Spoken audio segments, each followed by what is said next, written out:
J'ai le plaisir de vous présenter M. Walter Assy et nous sommes confortablement installés dans son magnifique bureau, rue Côte-de-Liesse à Montréal. Bonjour, M. Assy, merci de nous recevoir. Bonjour, c'est un plaisir. Merci, et c'est superbe, je disais, on dirait le bureau de Barack Obama, sans exagérer. C'est d'un luxe inouï et on comprend pourquoi. Et vous allez comprendre au cours des prochaines minutes. Racontez-nous vos objectifs de départ et ce que Walter Assy est devenu par la suite. Une bifurcation qui n'était peut-être pas attendue, là. Originalement, j'ai commencé mes études à l'université, c'était en sciences politiques. Mm-hmm. Alors, je voulais être diplomate. Ouais. J'aimais toujours le monde des politiques. Mais je me suis rendu compte que je ne suis pas fait pour un 9 à 5, travailler au gouvernement et tout ça. Alors, j'ai fait vraiment un gros saut, puis j'ai changé de carrière. Mm-hmm. J'ai commencé à travailler pour une compagnie de construction, de contracteur général également. D'accord. Puis là-bas, j'ai été exposé à beaucoup de sous-traitances, à beaucoup de corps de métier. Ah oui? Mm-hmm. Alors, je me suis rendu compte assez rapidement qu'il y a un vrai compte de service à la clientèle dans ce domaine-là. Puis il y a un vrai compte de compétences de fois. D'accord. Soit parce que le monde ne sont pas compétents ou ils ne voulaient pas l'être non plus. OK. On ne sait pas. C'est selon. Alors j'ai dit, si on arrive à créer une compagnie qui est vraiment, qui s'en va au contraire de la vague, on va vraiment avoir quelque chose qui va avoir une histoire de réussite. Bien. On a créé Renovco en 2001. Le début, c'était comme n'importe quel business extrêmement difficile parce qu'on était une petite entreprise. Puis j'avais pas assez d'argent pour ouvrir des bureaux, puis des centres de design et tout ça. Alors, j'ai commencé tout ça à Tim Hortons. OK. Puis de là, j'ai commencé à faire mon marketing, puis commencer le business d'être contracteur général. D'accord.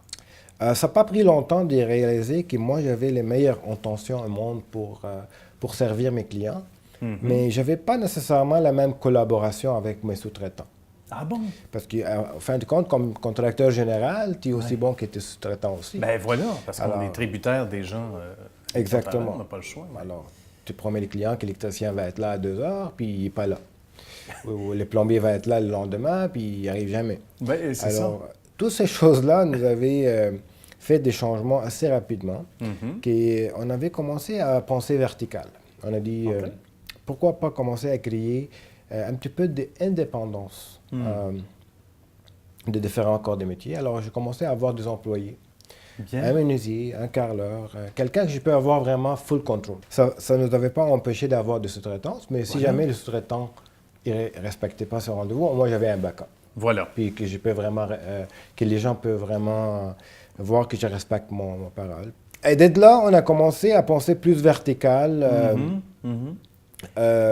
Avec le temps. Alors, il y avait un moment, pour te dire franchement, que même mes fournisseurs commençaient à me jouer des tours pour prendre les mauvaises commandes ou whatever. Ah alors, oui, ça se faisait à ce moment-là, parce qu'on voyait la nouvelle réalité arriver. C'est ça. Alors, j'ai dit, écoute, qu'est-ce qu'on va faire? On va commencer à être nos fournisseurs, nos propres fournisseurs. Alors, on a commencé à avoir des lignes. Bon.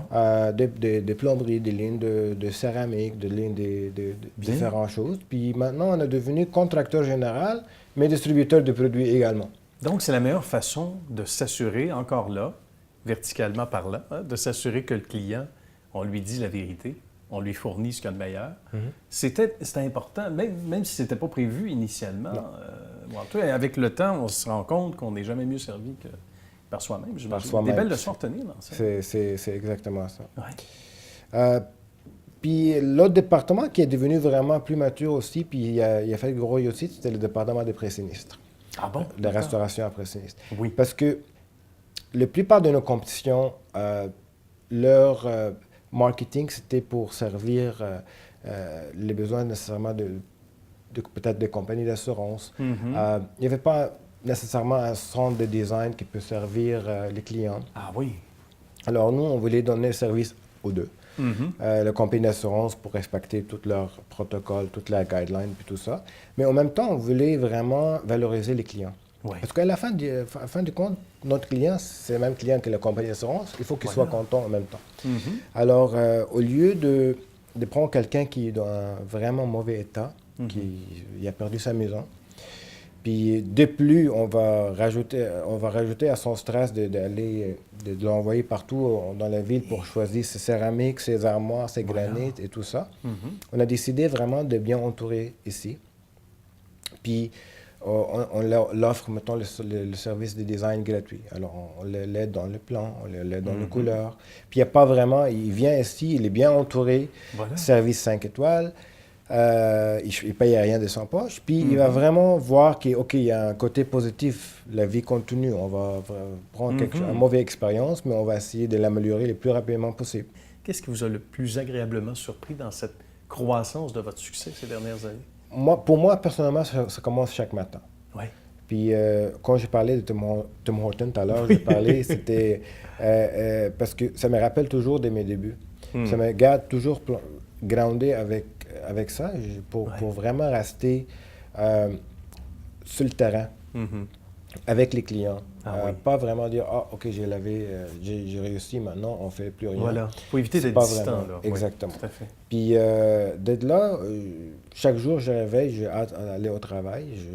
Vraiment, on est content. Puis, on sent qu'il faut toujours accomplir plus. On n'est jamais... il ne faut jamais arrêter à sortir avec des idées uniques et créatives parce que les compétitions, elle est aussi bonne que toi. Ben voilà. Puis il y a un jour qu'ils vont vraiment avoir une très bonne idée, puis bon. Eh bien, merci beaucoup, M. Assis, de nous avoir reçus aujourd'hui. Bravo pour cette belle carrière qui se poursuit à notre grand bonheur, votre beau succès. Merci infiniment. Bienvenue. Merci.